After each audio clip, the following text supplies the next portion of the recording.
ও দয়াল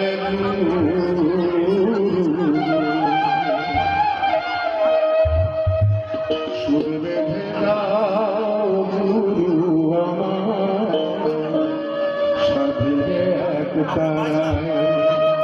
এক তারার একটি তার, তাই বলছে একটি তার। এটা একটি তার কেন? এক তারা হচ্ছে প্রতীক, একটা তার মানে হচ্ছে এই এক তারে যেন সুর বাঁধা হয়, এক মনে যেন সুর বাঁধা হয়, এক মনে যেন তাকে ডাকতে পারি। আপনারা যদি এক মনে তাকে ডাকতে পারেন তাহলে তাকে পাওয়া যাবে।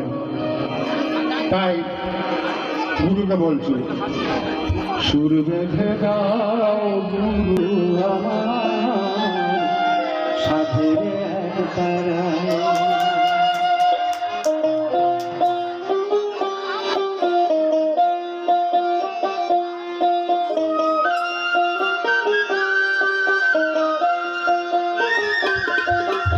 সুর বেঁধে দাও